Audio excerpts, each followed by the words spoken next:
Units 15 to 16 quiz. Part A.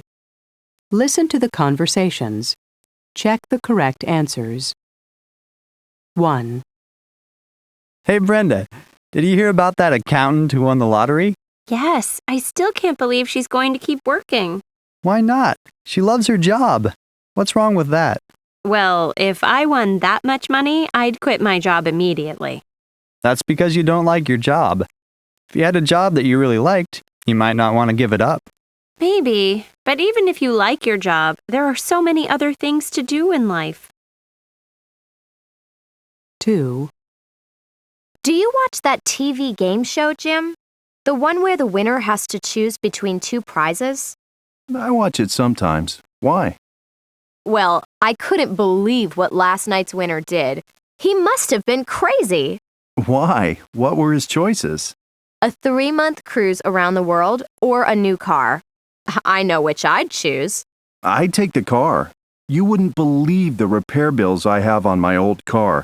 Besides, I wouldn't be able to take 3 months off work. So, which did the winner choose, the car or the trip?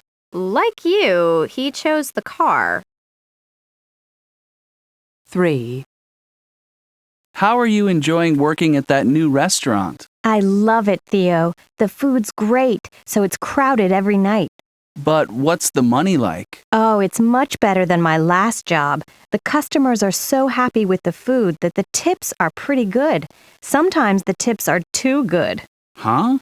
What do you mean? Well, like last night, I served a group of foreigners. It must have been their first meal in this country. Anyway, they gave me a huge tip. I think they got confused with the currency. So, what did you do? I told them the tip was too big, and I gave the money back to them. What would you have done? I would have kept the money. 4. What's wrong, Liza? You look upset. Actually, I am. I did something wrong, but I still don't know what I should have done. What happened? Well, my English teacher has a rule about cell phones. At the beginning of class, she always reminds us to switch them off. I don't blame her. Cell phones shouldn't be allowed in classrooms. Well, I agree, Henry, but I was waiting for an important call from my parents. My grandmother is in the hospital, so I didn't switch off myself. Don't tell me. It rang in class. Yeah, right during our final quiz. What did she do? She asked me to leave the room. I feel terrible. What should I have done? I think you probably should have explained your predicament before the quiz.